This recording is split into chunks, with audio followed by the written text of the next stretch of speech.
Hello everyone, నేను మీ Lucky Shankar and welcome back to my YouTube channel. ఈరోజు మనం creamy mushroom gobi rice bowl తయారు చేసుకుందాం. ముందుగా ప్యాన్లో 1/2 స్పూన్ కోకోనట్ ఆయిల్ యాడ్ చేసుకుని మష్రూమ్ అండ్ క్యాప్సికమ్ని ఒక 4 minutes సాట్ చేసుకుని పక్కన పెట్టుకోండి.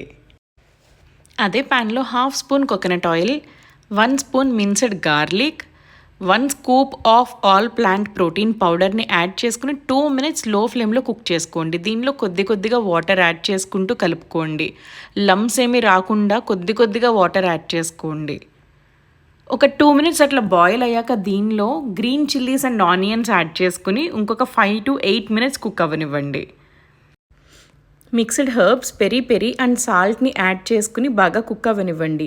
ఈ గ్రేవీ థిక్ కన్సిస్టెన్సీకి రావాలి. అట్లా వచ్చాక ముందుగా సాట్ చేసుకున్న మష్రూమ్ అండ్ క్యాప్సికమ్ని యాడ్ చేసుకుని బాగా కలుపుకోండి.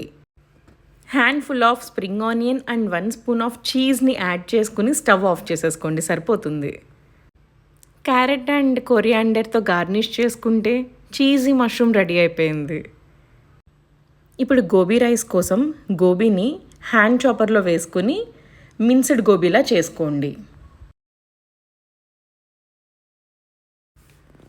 ఈ మిన్స్డ్ గోబీని ఒక ప్యాన్లో వేసుకుని దానిలో కొద్దిగా salt and black pepper add చేసుకుని ఒక 8 to 10 minutes కుక్ అవ్వనివ్వండి, సరిపోతుంది. లో ఫ్లేమ్లో కుక్ అవుతే సరిపోతుంది.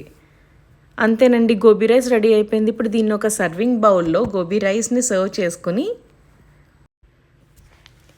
క్రీమీ మష్రూమ్ని కూడా సర్వ్ చేసుకోండి. చూస్తుంటేనే చాలా యమ్మీగా ఉంది కదా. ఇది చాలా హెల్దీ అండ్ చాలా టేస్టీ రెసిపీ అండి.